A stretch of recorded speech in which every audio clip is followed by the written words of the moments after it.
It starts with a mark. A scratch, a blot of ink, the click of a typewriter. A dot. Then, sending, receiving, keeping, throwing, organising, storing, reorganising, indexing, opening, excluding.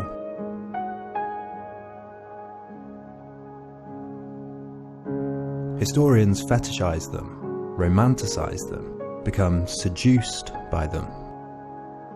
Each of these marks, these acts, presumes a choice that assumes a type of authority. I authorise this message to you. I stand by this remark, this schedule, this dot.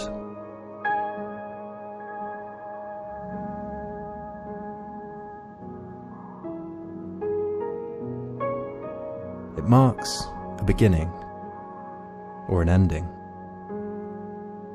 In choosing what gets stored, how, where, and who gets access, the archive becomes a source of power. Political power, social power, cultural power. In it, historians hope to find beginnings, explanations, sources, like the source of a river. Archive fever takes over.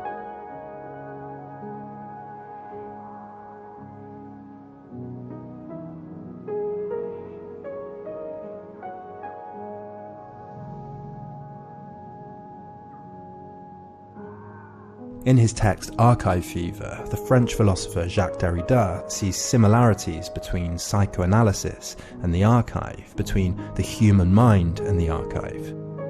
What is the difference between the physical archive, the bricks and mortar, the collective memory that's stored in it, and the archive that's the human mind?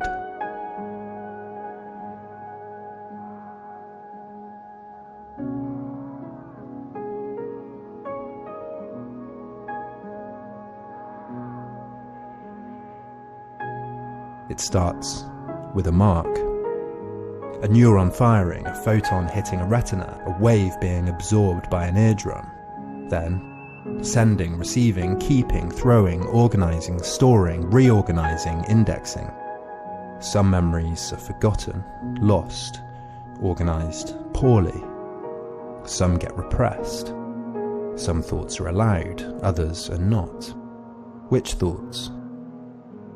Psychoanalysis, like history, aims to retrieve lost memories, important memories, memories with a story that can help us today.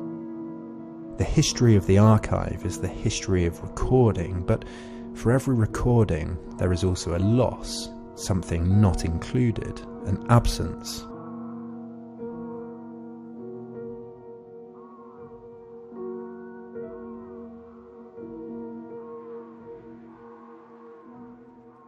The word archive has its roots in the Greek ark, to govern, to control, to authorize. But anyone familiar with him will know that for Derrida, there is no beginning.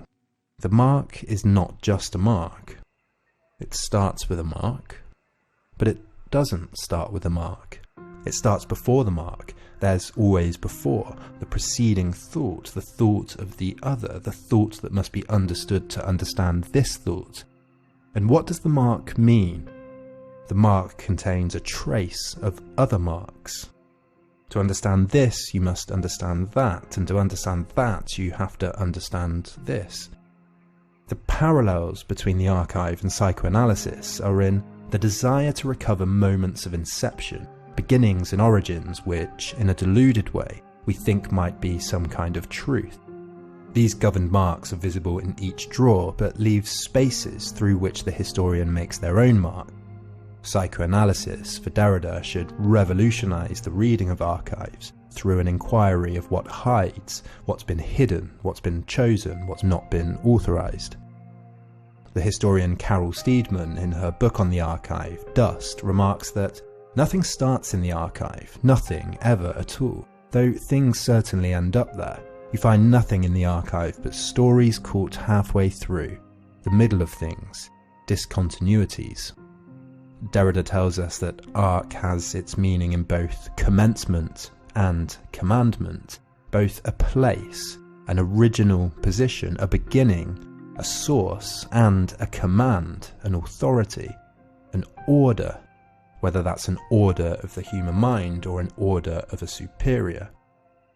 Archives are the sites of the great chain, the contract between the living and the dead, the locus of power and authority. Ark also comes from archeon, a house, a dwelling, a residence. A house presumes inclusion and exclusion too. Who has the right to enter, to make the law here, to interpret what goes on? Who has the last word?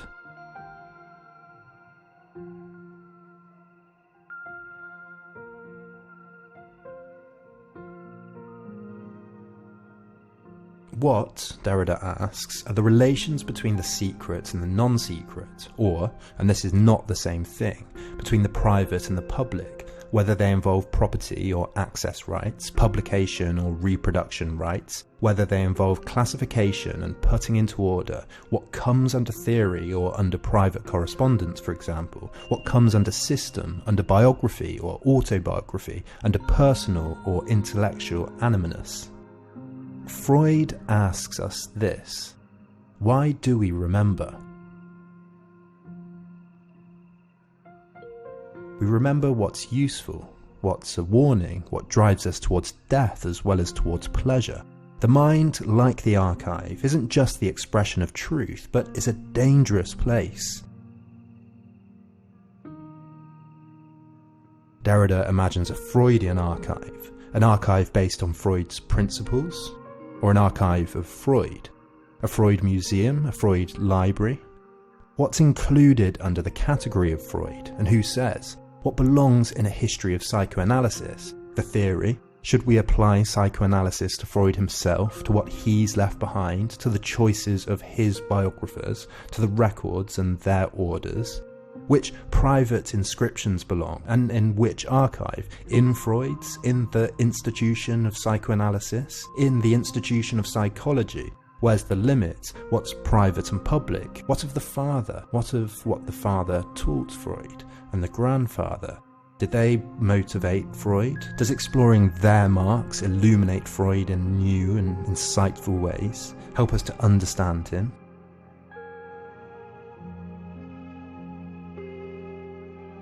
Where is the beginning? Where is the first mark? Steedman writes that actually, quite apart from anything written by Derrida, or anything reflected on by his critics, archive fever comes on at night, long after the archive has shut for the day. Typically the fever, more accurately the precursor fever, starts in the early hours of the morning, in the bed of a cheap hotel where the historian cannot get to sleep. You cannot get to sleep because you lie so narrowly in an attempt to avoid contact with anything that isn't shielded by sheets and pillowcase. But this, she argues, hides the real anxiety, that you won't do the dead justice. What keeps the historian awake, what brings the fever on, is the myriads of the dead who all day long have pressed their concerns upon you. You think, these people have left me the lot. There's never enough time, you'll never find the first marks, the beginnings. She writes, you know perfectly well that the infinite heaps of things they recorded, the notes and traces that these people left behind, constitute practically nothing at all. There is the great brown, slow-moving, strandless river of everything, and then there's its tiny flotsam that's ended up in the record office you are at work in.